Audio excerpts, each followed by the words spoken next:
The Jacob Edwards Library is pleased to host our second afternoon author talk. Today, we welcome Karen Michalson to talk about her novel, The Maenad's God. Karen Michalson lives in central Massachusetts. She has taught 19th century British literature and practiced criminal law.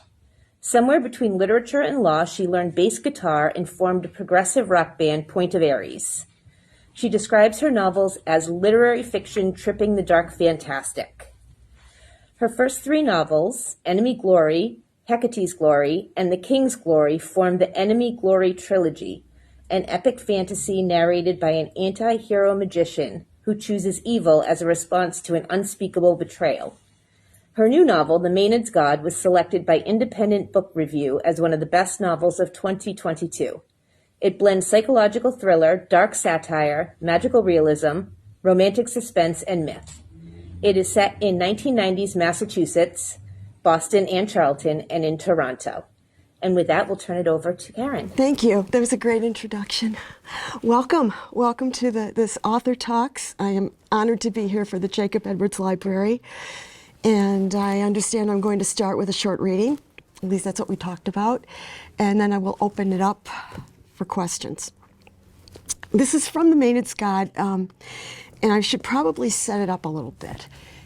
It's a monologue, and the monologue is spoken by a character who I would characterize as a kind of a Maenad.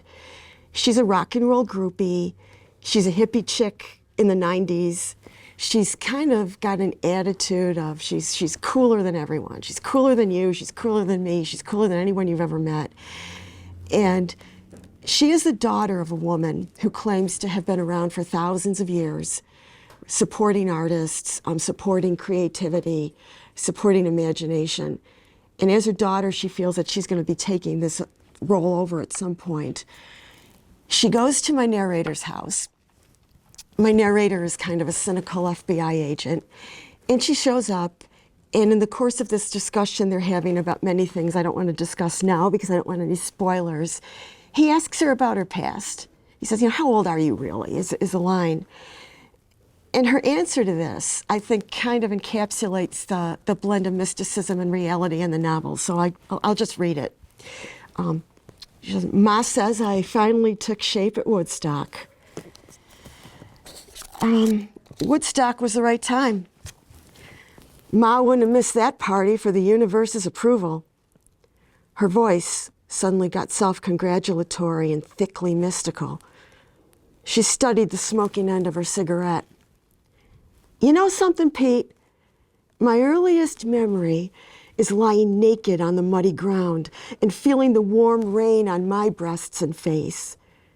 There'd been a hell of a storm the night before I got here. Thunder and labor pains. The dream of it was still with me. Someone wrapped a blanket around me, and Ma was there with food, a muesli of rolled oats and sesame seeds and wheat germ and honey, courtesy of Hog Farm. Ma had a leather-fringed jacket for me to wear, sewn with beadwork and peace symbols, and she gave me bell-bottom jeans and a peasant-style blouse and sandals and a big floppy hat. Someone gave me love beads and daisies, and I was set. Taught me language. She hesitated, squinting her eyes into the curling smoke as if it was an effort to remember. No, I already knew language. It was the acid that gave me words, and I was just there out of Ma's dreams, her own little dress-up hippie girl, whom she took by the hand and led dancing through the crowds. I was alive. Like, wow. Kara was really warming up to her story now. And what crowds attended my birth, Pete? Tie-dyed vagabonds and sky-clad nature's children and outcasts and lovers and people out of a rainbow's myth. I was just one of them out of the crowd. What a birthday party, huh? Kara had lost a little of her highfalutin pretentiousness, but not much. There was a genuine nostalgic enthusiasm under the story she was telling. Did you know that for 3 days it existed, Woodstock was one of the largest cities in America? the largest temporary gathering in the planet's history. America's youth were all there, if not physically, in spirit. How many, Pete? How many beautiful butterfly people attended my birth? The New York Times said 400,000. Someone else said 600,000. Was there 250,000? Half? Were you there? No.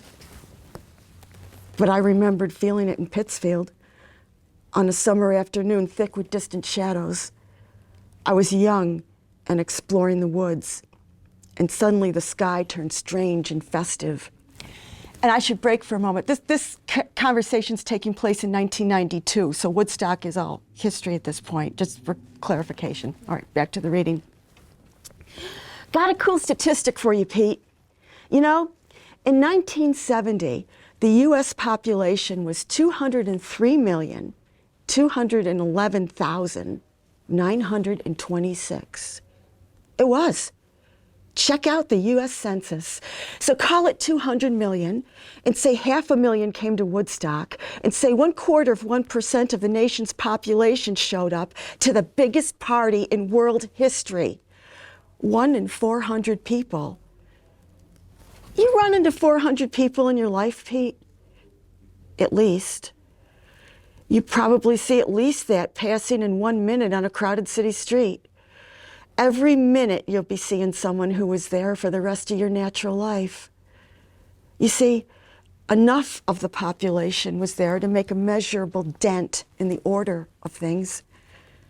But let's get even closer to the matter.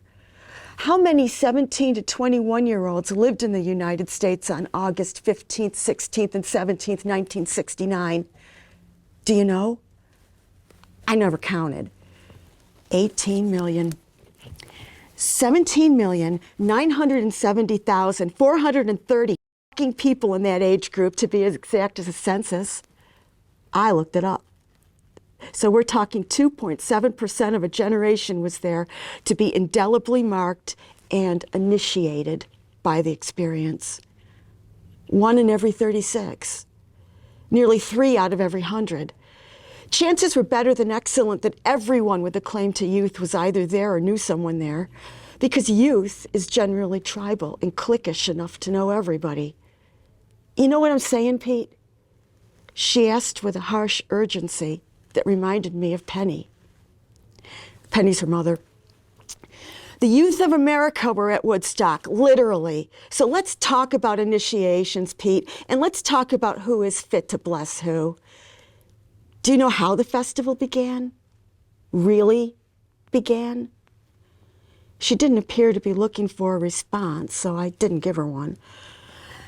On the night before the first day of the celebration, she began huskily, the fairy folk arrived over the visionary hills of upstate New York to make fires and magic. Real fairy folk emerging from outer history for this event, along with a few stray souls that got caught up with them and never came back to reality.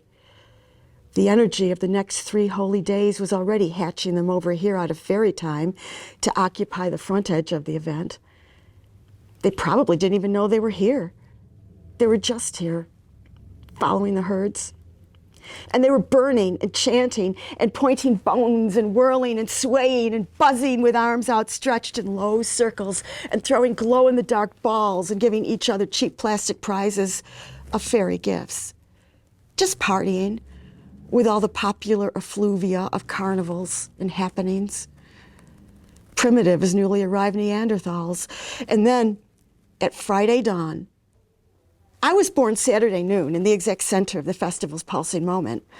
But Ma said on Friday dawn, to mark the first day of the festival and send things off, there was a proper death. One. Like a sacrifice to mark the time with blood.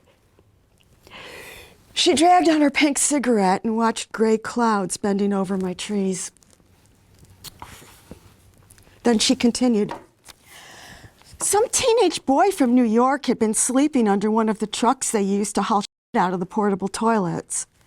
Downside of the universe. the underbelly of the waning moon before turning up again to fertile earth. Local farmer who didn't know he was about to perform the ancient sacrificial rite hitched his wagon to the truck and ran the kid over into the mud. Killed him at dawn. An unconscious offering to the earth. The next 3 days were most abundant. Gotta ask you another question, Pete. Sure. I know you love JD, but do you know what rock and roll is? Really is? Why don't you tell me, Kara? I picked up the frame of my Walther and pointed it at a nearby tree, squinting as if the tree were a target. What is rock and roll? Really? I kept my weapon steady, pulled the trigger, heard the soft click of metal hitting metal frame, set it back down, and proceeded to reassemble everything. Obviously, his guns are unloaded. I think I have to put that in as a footnote at that point. He's cleaning them outside. Everything's safe. Really? Emphasized Kara slowly, watching me work. Once upon a time, there were chants and screams and cries that made blood thicken and visions come in all the hidden places of the earth. Rock and roll started in some hellhole in Africa that no one can find anymore. Probably doesn't even exist. Probably gone away into fairyland. Probably buried under some swampy shift in the current of a disease-ridden finger of the Nile, or under some stagnant, insect-infested backwater mire of the Lualaba River where nothing human will find it. They had the beat in Egypt and in Kush for a long time until civilization smoothed it out. I mean, the rhythms worked for visions, for shamans and priests bringing in God energy. I mean, Pete, the rhythms were there. The rhythms that make your body change and your dreams come, and that speak to the places you're afraid of and remind you of the dust you really are, while crying out the dream you could be. The underbelly rhythms. You got those, the rest comes easy.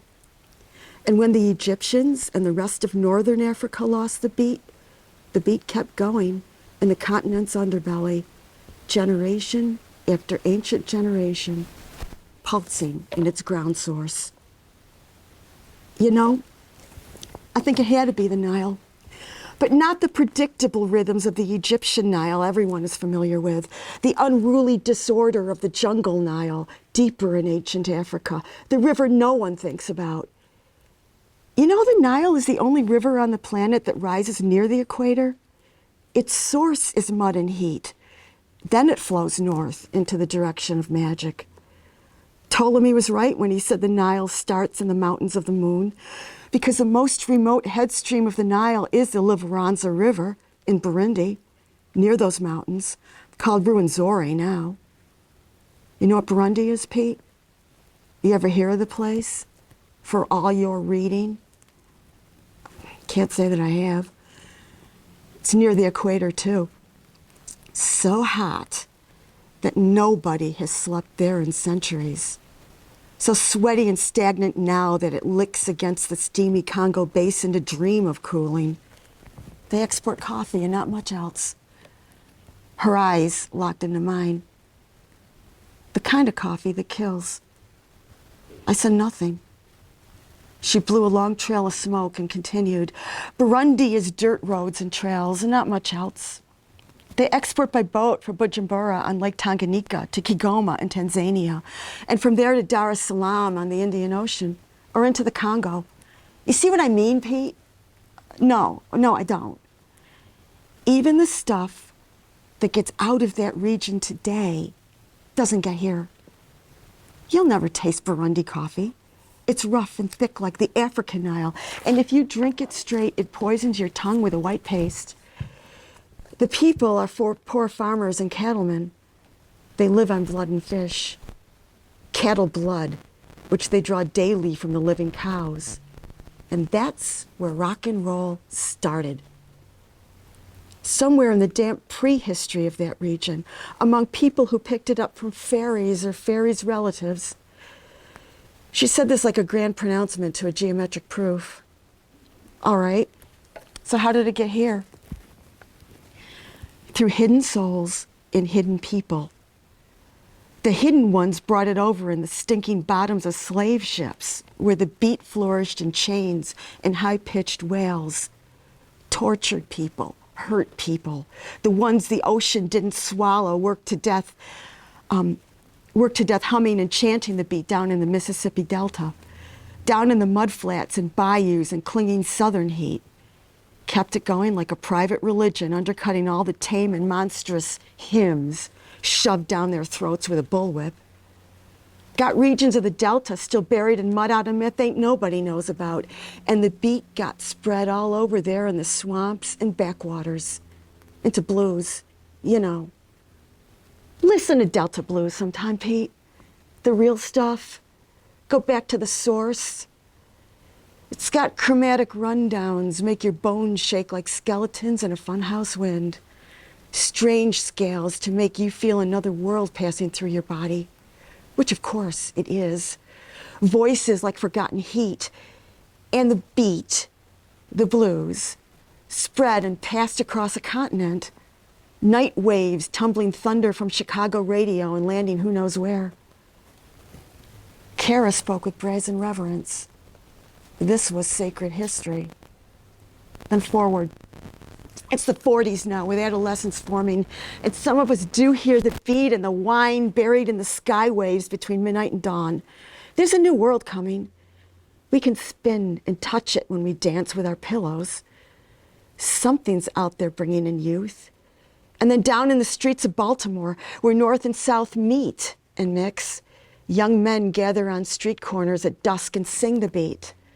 Just sing the surge through their generation. Doo-wop. Do what? Doo-wop. Do what? Hello?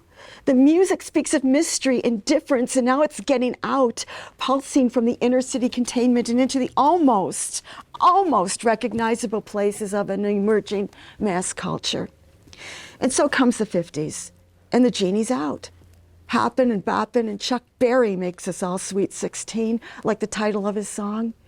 And faster we all rock around the clock, like the title of another song. Comets in a tailspin, and the clock goes dead for years. She looked at me searchingly. The North saved us from atrophy. The North invaded the mother lode and kept it warm and brought it here to take dark root and stay. There was no American Revolution. England won, as someone once said.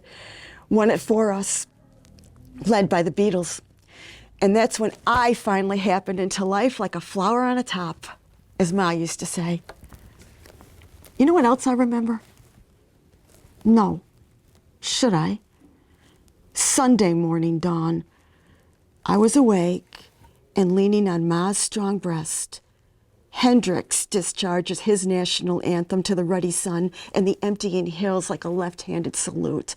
The ritual is over. The city is coming down. The walls are falling and the beautiful citizens are spreading the energy back across the continent. There's steam rising from the ground as Hendrix plays. So many bodies had been there. Steam like the earth making an offering to the priestly wizard pouring backwards music into the song of the land. Here was a crossroads and a blessing. Leave your guitar by a crossroads for a night and you'll play better than the devil, the old blues masters used to say. Well, here was a psychic crossroads. Here was the end of rock and roll's childhood and exuberance and the start of its entrenchment. It crossed over from dreamland and took form when I did, forever, and so strong you can still hear the ancient blues howling the surge even under the most corporate, slicked-up, commercial, radio-friendly productions. You can't kill the spirit. Not this one, anyway. It's too loud. She waited and then said softly, and of course, Ma took me home, where I bathed and got younger. And so I was also a child in Toronto with a brother and sisters to meet Jade with. That was when Elise brought him there from Halifax to separate him from the sea. It's quite a story, Kara. Yeah, she smiled stiffly. It is. JD's good, but I can tell stories too. Girls generally can. Thank you. And thank you for being here to listen to all of that. I will open it up to questions now regarding the book, Kara's version of music history, writing, anything that you might be curious about. Why the 90s? Pardon me? Why the 90s? Why the 90s? Well, that goes back to how the book came to be. I'm glad you asked that question. Back in the 90s was when an earlier form of this book was one that I wrote. And at that point in time, I had written the first, close to what later became the first two books of my Enemy Glory trilogy. And ideas or a character for this book kept coming into my mind, and I kept following that character. And so it's not like I consciously said, oh, you know, here I am, I'm going to choose the 90s. It's just that that was the time period it started in and that I wrote it in. And that early version got put away for a long, long time, maybe almost as long as Kara's monologue here. And a few years ago, I really felt I wanted this story to be out. I didn't want it to be in my closet anymore. So I took it out and I did a lot of reworking with it. And I did hire an editor. He's a wonderful editor. I'm going to give him credit. His name is Don Weiss. He's in New York. He's brilliant. And he worked with me to pare this down. I mean, the original book was over 800 pages long. And even if I were to put it out at that length, nobody's going to read it. Or the print costs alone, even as an indie doing print on demand, would put it out of people's reach. So I really felt I needed to work with an editor, and he was very helpful, wonderful. And I love Don. And that's why it's out now. But at this point, it definitely is historical fiction. It's really rooted in that time period. So that's why the 90s. Any other questions? One of your main characters is an FBI agent. So how did you settle on FBI? Again, a similar answer. He was not, and this is interesting, although he's the narrator, he was not my first character, okay? I suppose I should go back to the beginning, again, as Kara did, going back to the source of, probably the source of blues there. It was one day, and not one day, it was several days, maybe several weeks. I kept getting, it wasn't the main character, it was Jade that I kept getting picture of, but I didn't know this at the time.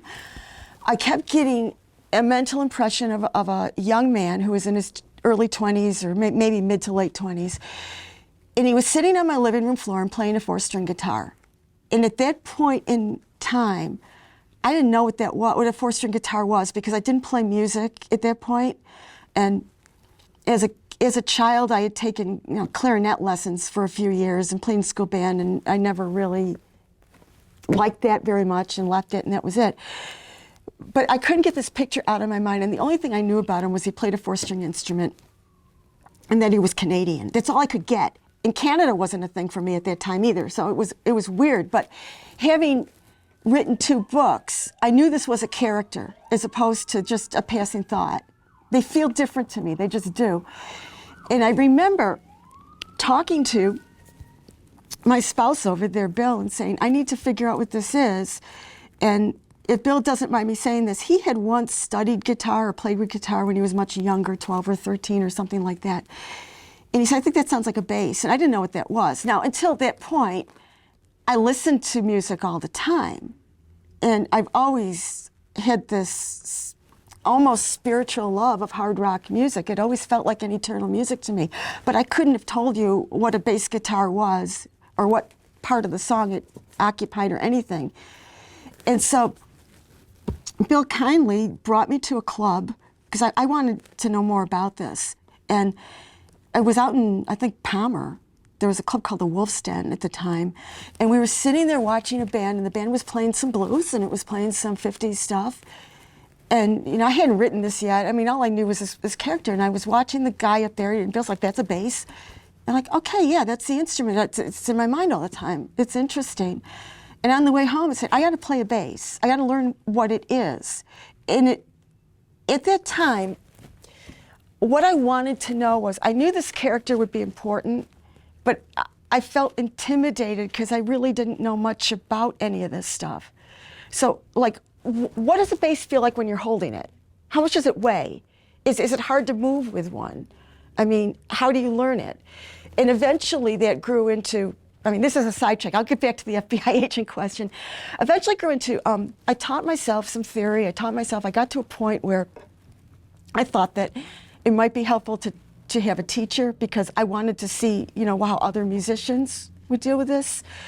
And he said to me, you really should be in a band at this point. You've already taught yourself enough. You should be in a band. So I'm like, great, I could be an embedded reporter. And that was kind of my attitude at first.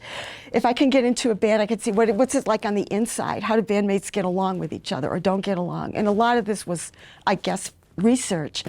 And his friend was looking for a bass player for a Beatles tribute band at that point in time. So that's how I got involved in, Anyway, while I was thinking about this bass player character who came first, I couldn't tell the story from his point of view. It kept like somebody else seeing him. And that, in my mind, when I just started writing, it came out that this other person was involved somehow with law enforcement, or else was some other kind of a tough guy. And Pete just emerged from the page, and it became his story.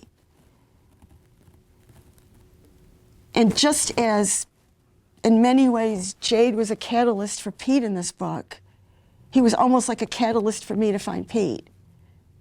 And then the story emerged in Pete's voice for the rest of the novel, and Jade shows up as a catalyst for him, kind of, to open imagination. That was how it happened. That's a long-winded answer. But I didn't just say, gee, I'll write about an FBI agent, because that meant a whole lot of other research. I was reading lots of books about the FBI, popular books and nonfiction, and also a manual I found about the FBI, and I was trying to educate myself what his life might be like at the same time. So it kind of went from there. I hope that answers the question.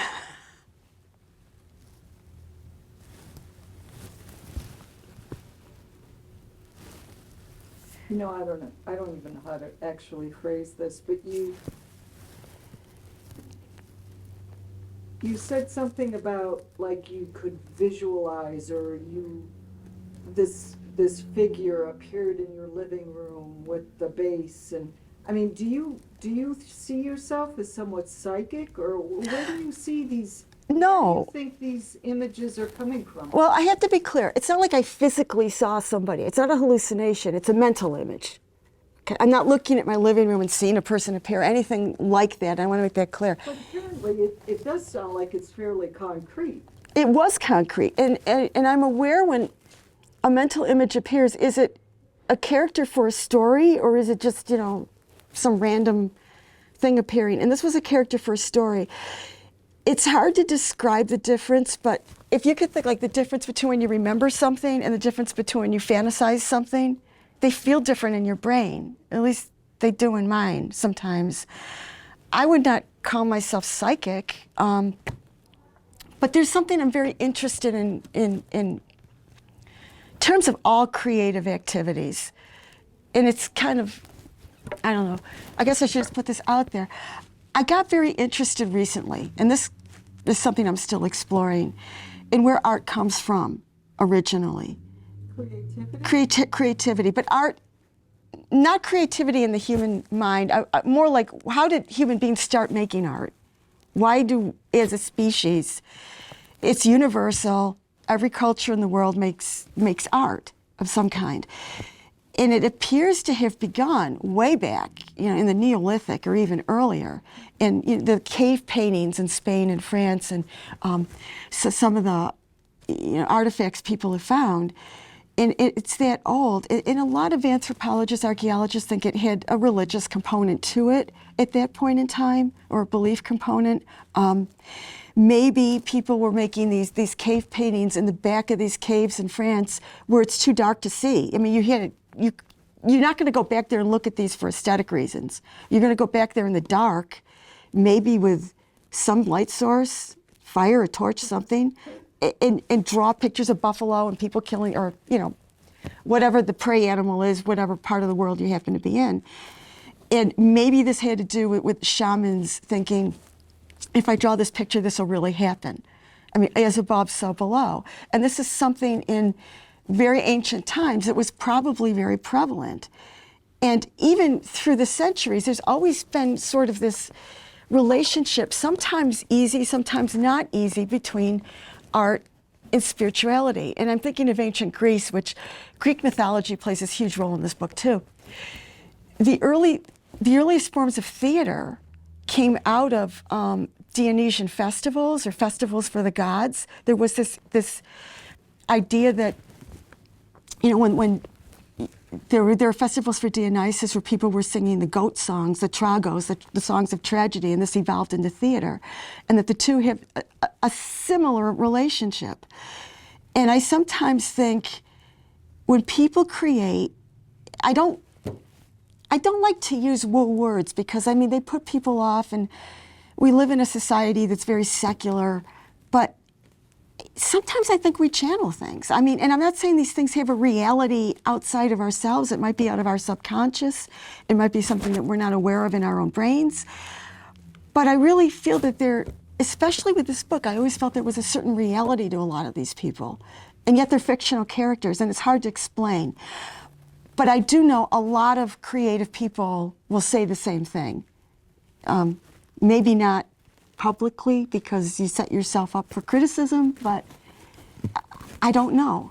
I don't know. I mean, the last, I was coming off Enemy Glory. There's nothing really in there that would lead me to be writing about the 1990s rock scene. And yet, as a result of learning bass to understand one of these characters, I got out of the Beatles tribute band, which blew up, and it taught me much about how bandmates get along or don't get along, and influenced, I think, the way I saw the Black Dog Band in here, and decided, as I think many musicians do, okay, I'm going to do this alone. I don't have to deal with bandmates. But my spouse had been relearning guitar at that point, because he saw me picking up the bass, and we formed our own band, and that became a big part of my life. So there's that kind of soft reality that goes on, I think. It's hard to explain. It's, yeah. I've never heard that expression. I just made it up. It's my expression. Yeah. It's a real band. We've played real places, but it's not something I ever thought I would do. And yet, as a result of studying for this fiction, it did impact my life in reality. But it's not hard reality, like this is a podium and we all can agree on that. It's cushier, I suppose. It's what? Cushier. Cushier. I don't know. I don't know what kind of word to use. All right. Are you still playing with your band? Yes, we do. We went closed circle for many years, and we're now open the circle a little bit, and we've been playing down in Rhode Island occasionally. And writing songs and learning covers and having fun with it. And this is the lead guitar player right over here. So, any other questions? Well, what kinds of research have you done to write this book? I just discussed a lot of it. I lived in the rock and roll scene for 10 years in Worcester County and places south, and there probably wasn't any aspect of the scene in around Boston that I wasn't involved with at some point doing. If I wasn't, organizing or arranging a show or playing in a show or jamming with other musicians, so I really felt like I understood that aspect of it. The FBI aspect of it, a lot of it was through book reading. Once, I think I said, I need to go to Boston and see what the office looks like. And we did that. And at the time, I went up in an elevator, and I got to look at, there's like this lobby you go in for 3 seconds. Like, this is interesting, and I left. Because it was very much the way I imagined it would look. So I don't know. But I wouldn't call that psychic. I would call that imagination. And that's something I'm a really strong believer in. imagination and fantasy, to me, I see them as two different things. Fantasy is like, gee, I wonder what it would be like to be an FBI agent. I'll bet it's X, Y, and Z, and it's more like a daydream, and they're fun. Imagination, I think, comes from the root of making an image. It's an image of something that's tangible, and I don't have, my words are failing me right here, and I'm sorry for that. And making an image of what, if it could possibly be. And that's, I think, why there's a big difference between the Maenad's God and the Trilogy. The Trilogy is fantasy. It's epic fantasy. It's a parallel world, or not, it's a fictional world. It's more like a Lord of the Rings kind of thing. Everything there is made up. I mean, there's wizards, manifesting stuff out of nothing, and laws of physics that we have here would be broken, and pure fantasy stuff. This is soft magic. It's when Kara is claiming that she was born fully grown at Woodstock. You're not going to believe that literally, but there's something metaphoric about that makes sense, because there's so many people who see Woodstock as a time of, maybe a spiritual rebirth or a soul rebirth. It really did mark this continent. And before that long monologue, which thank you for your patience of putting up with, she also, and I was merciful, I didn't read this part, she starts by talking about, oh yeah, and I had this pre-life, I lived in the 50s too, and I was like a beatnik, and I blew off course, and after that, then I was born at Woodstock, that kind of thing. Do we believe that literally? That's not possible. But as magic is a metaphor, is a path the spirit might go on, is a mirror for her character arc, and maybe the character arcs of a lot of people like her. There is a reality to that. And maybe that's what I'm trying to say with soft reality. There are things that are real that you can't just touch and measure, but they're nevertheless real. And I would put emotion in that, the paths that our lives follow in that, decisions we make, and then you look back and say, if I hadn't made that decision, what path would I be on? That's real. But it's subjective real, it's soft real. Other people might see it different. Maybe that answers your question better if I talk this through. In other words, I'm not crazy, at least I don't think I am. And of course you're laughing because maybe, oh, go ahead. Okay. Who are your inspirations for art or writing? Oh, that's a good one.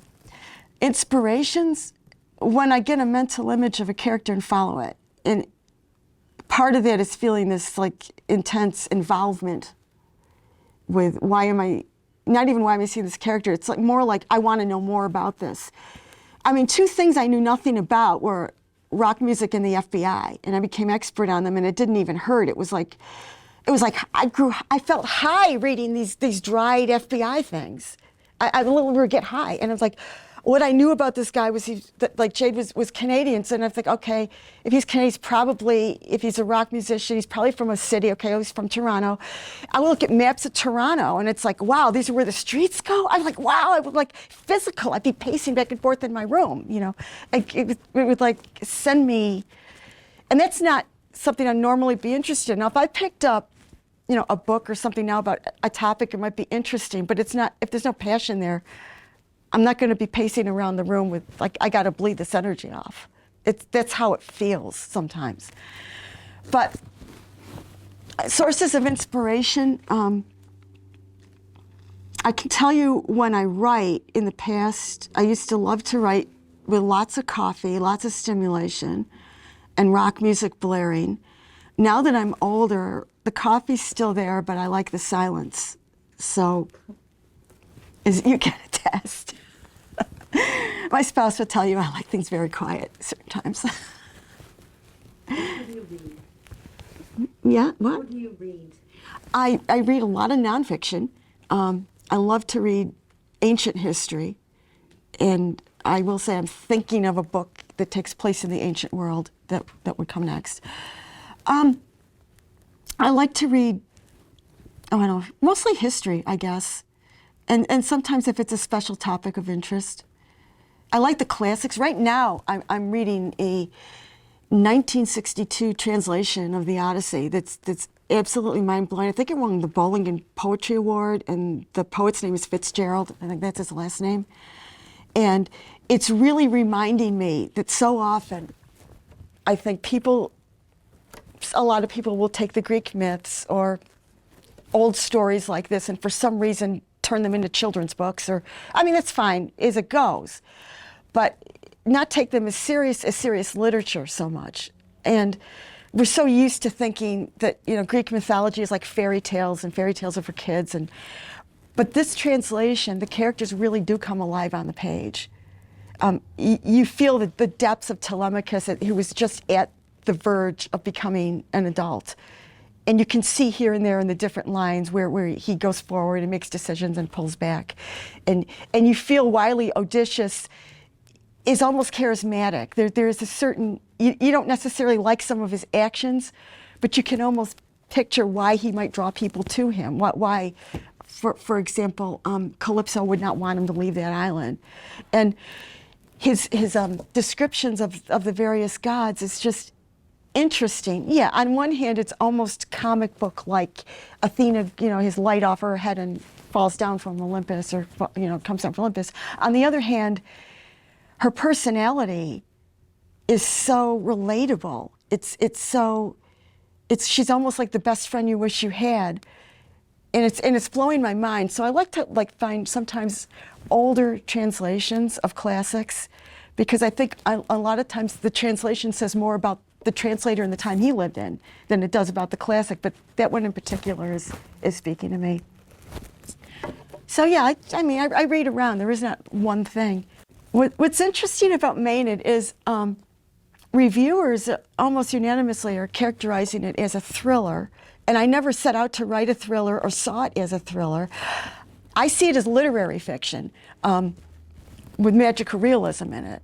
It's character driven, it's idea driven in a way, and I'm kind of getting used to that. I guess it is also a thriller. It's got the mafia and the music business, it's got crime, it's got a murder mystery, and all of this didn't occur to me that I was writing this as a thriller, but it is, and it's got a hard-boiled kind of narrator.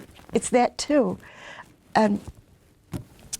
That's one of the many reasons I choose to publish myself, because in the industry today, there's a lot of emphasis on being one thing. You write a romance, it's a romance, or it's not anything else. And when you've got equal parts of several genres, nobody knows how to market it, because you market things to particular groups. So I guess if anything, it's a psychological thriller. I guess it could probably be characterized as that. But I still like calling it literary fiction. It's what it is. Make up your own genre. Yeah, it's my own genre. It's the Maenad genre. There's a new, I don't know if it's a genre yet, but there's a hashtag rock band fiction on, I think, Instagram and Facebook, and it could fall there too. There's a lot of rock and roll in this also. So,